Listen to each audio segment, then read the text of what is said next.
Assalamualaikum warahmatullahi wabarakatuh. Ketemu lagi dengan Bu Dewi. Nggak terasa ya, hari ini kita sudah memasuki pembelajaran tema 4 subtema 4 loh. Apa artinya? Artinya pembelajaran kita di semester genap ini, mohon maaf, di semester ganjil ini akan berakhir dan bulan depan kita akan melaksanakan PAS. Nah, anak-anakku semua, hari ini kita akan belajar tentang tema 4, subtema 4, muatan bahasa Indonesia.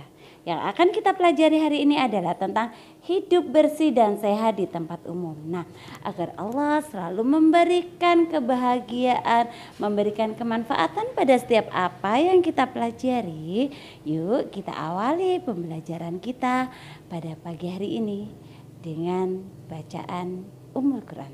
Ala hadhihin niyah bin niyati du'a bi syafaati Rasulillah sallallahu alaihi wasallam. Syai'ulillahu lana wa lahumul Fatihah.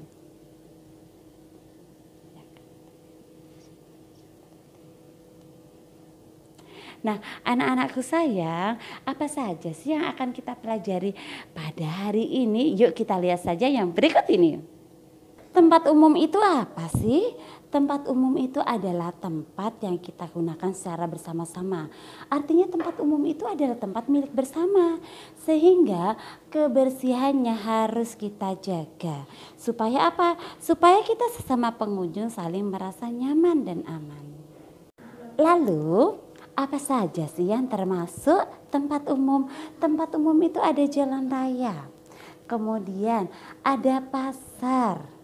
Ada tempat wisata, ada WC umum atau bisa juga kita sebut ponten, ada pasar, dan masih banyak tempat yang lainnya. Nah, sekarang perhatikan gambar berikut. Kalian tahu tempat apa itu? Iya, betul banget. Itu adalah pasar.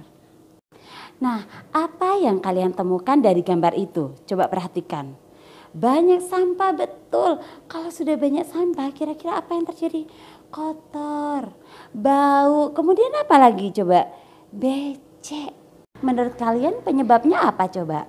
Penyebabnya adalah karena pengunjung pasar kurang memperhatikan kebersihan lingkungan. Apa akibatnya? Akibatnya yang pertama, pasar jadi tercemar. Yang kedua, pengunjung mudah terkena penyakit gatal. Pasar yang kotor akan menjadi sarang penyakit. Sampah yang dibiarkan berserakan membuat lingkungan kumuh. Ketika hujan turun, tanah akan berlumpur dan becek. Jika lumpur mengenai kulit, akan mengakibatkan gatal-gatal. Pasar yang kotor tentu ada penyebabnya.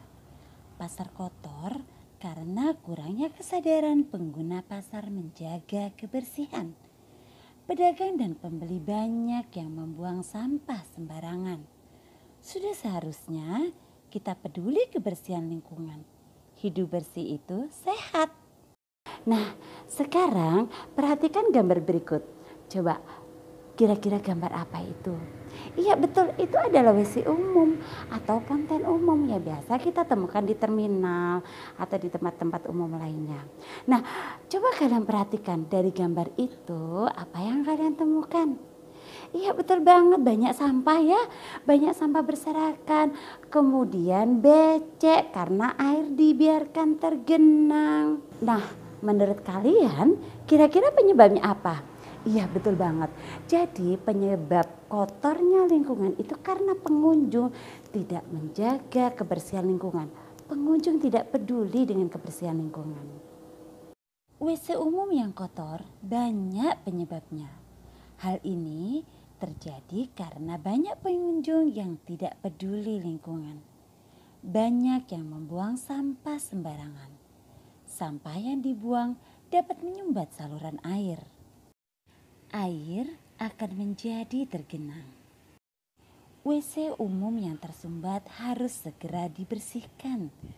Sampah yang menyumbat harus disingkirkan. Lantai dan saluran airnya harus dibersihkan. Agar lebih bersih, dapat digunakan pembersih lantai dan sabun. Dengan demikian, WC umum akan menjadi bersih dan wangi. Pengunjung menjadi nyaman. Nah, sekarang coba perhatikan gambar yang satu ini. Kalian pernah ke sana? Tahu tidak tempat apa ini? Ya, betul banget. Jadi itu adalah Kebun Raya Bogor. Coba perhatikan gambarnya. Apakah kalian menemukan sampah di sana? Ya, betul banget. Tidak ada sampah berserakan. Dan kalian lihat ada tempat sampah. Ada 2 tempat sampah yang disediakan di sana. Nah, menurut kalian kira-kira apa penyebabnya lokasi tersebut terlihat bersih banget? Iya, benar. Jadi yang pertama, karena pengunjung sadar akan kebersihan lingkungan. Dan yang kedua, karena lokasi tersebut sering dibersihkan. Nah, kalau lingkungan jadi bersih, apa akibatnya dong? Akibatnya adalah kalau kita sering membersihkan lokasi tersebut, maka lingkungan akan jadi bersih. Yang kedua, hutan akan tetap terlihat asri dan sedap dipandang. Kelestarian hutan wajib dijaga. Hutan tidak boleh dibakar, ditebang, ataupun dirusak. Jika hutan rusak, berbahaya bagi kehidupan manusia. Lingkungan bisa banjir. Banjir akan membuat lingkungan menjadi kotor. Lingkungan yang kotor akan membawa penyakit. Hutan banyak manfaatnya bagi kehidupan. Dengan hutan yang asri, kita dapat menghirup udara segar. Lingkungan juga akan menjadi indah. Di hutan terdapat banyak pohon. Pohon yang banyak membuat lingkungan sejuk. Lingkungan menjadi nyaman dan sehat. Dengan demikian, dapat dikatakan bahwa hutan merupakan paru-paru dunia. Nah, sekarang perhatikan gambar yang berikut ini. Kalian tahu gambar apa itu? Iya, betul. Itu adalah jalan raya. Coba kalian perhatikan dari gambar itu, apa yang kalian temukan? 1, betul banget, tidak ada sampah berserakan. Yang kedua apa coba? Iya, banyak tanaman yang ditanam di sepanjang jalan. Kemudian yang ketiga, kalian melihat apa? Ada tempat bermain yang disediakan di area pinggir jalan itu. Nah, menurut kalian apa penyebabnya? Penyebabnya karena pengguna jalan sadar akan kebersihan lingkungan. Akibatnya apa? Akibatnya setiap yang lewat di jalan itu atau pengguna jalan menjadi nyaman ketika melewati tempat tersebut. Dan lingkungan pun juga menjadi sehat. Kebersihan jalan raya harus dijaga. Sampah-sampah harus dibuang ke tempatnya. Di pinggir jalan raya hendaknya disediakan tempat sampah. Saluran air juga harus dibersihkan dan dirawat. Hal ini berguna untuk mengantisipasi agar tidak terjadi banjir. Keindahan jalan raya juga harus diperhatikan. Jalan raya hendaknya dihiasi dengan taman. Taman ditanami berbagai jenis bunga. Jalan raya akan terlihat indah. Tanaman juga berguna untuk menyerap karbon dioksida. Dengan demikian, udara di jalan raya akan bersih. Pengguna jalan raya akan nyaman dan sehat. Lalu, hal-hal apa saja sih yang bisa kita lakukan untuk menjaga kebersihan lingkungan di sekitar kita? Kita bisa melakukan kerja bakti bersama warga untuk membersihkan lingkungan. Bagaimana dengan di area taman kota? Kita juga perlu melakukan kerja bakti merawat tanaman yang ada di area taman kota. Kemudian kita juga harus merawat tanaman. Dan bagaimana dengan area sekolah? Maka kita juga perlu mengadakan kerja bakti membersihkan area taman di sekitar sekolah. Jadi anak-anakku sayang, diulangi sama Bu Dewi ya. Hal-hal yang harus kita lakukan dalam upaya untuk ikut serta menjaga lingkungan agar tetap bersih dan sehat adalah 1. Kita harus turut serta dalam upaya menjaga kebersihan lingkungan dengan cara aktif dalam kegiatan kerja bakti. Yang kedua, jangan lupa untuk menyediakan tempat sampah di titik-titik yang strategis supaya warga tidak ada kesempatan untuk membuang sampah sembarangan. Jangan lupa sediakan tempat sampah dua macam ya. Yang satu, tempat sampah untuk benda-benda yang bisa didaur ulang atau untuk sampah organik, dan yang kedua, tempat sampah untuk benda-benda yang tidak bisa didaur ulang atau anorganik. Taman kota banyak manfaatnya bagi warga. Taman kota dapat menjadi tempat bermain dan berkumpul dengan anggota keluarga. Taman kota juga bisa dijadikan tempat rekreasi. Bunga-bunga yang indah menjadi pemandangan yang indah. Udara juga menjadi bersih. Kita semua membutuhkan taman kota. Kebersihan taman kota harus selalu dijaga. Sampah tidak boleh ada yang berserakan. Sampah harus dibuang ke tempat sampah. Kita tidak harus menunggu petugas kebersihan untuk membersihkannya. Jika diperlukan, sewaktu-waktu kita harus melakukan kerja bakti. Tanaman yang ada di sekitar taman kota juga harus dijaga. Tanaman jangan dirusak ataupun diinjak dengan sengaja. Tanaman bisa layu dan mati. Sikap peduli lingkungan harus ditanamkan. Salah satu cara untuk menjaga keseimbangan alam adalah dengan memperhatikan kelestarian flora dan fauna. Nah, cara yang bisa kita lakukan untuk melestarikan flora dan fauna adalah yang pertama, kita harus membantu menghentikan pembakaran atau penebangan hutan secara liar. Dan yang kedua, kita harus menghentikan perburuan hewan liar. Jika kebakaran hutan dapat dihentikan, maka kehidupan flora dan fauna tidak akan terganggu.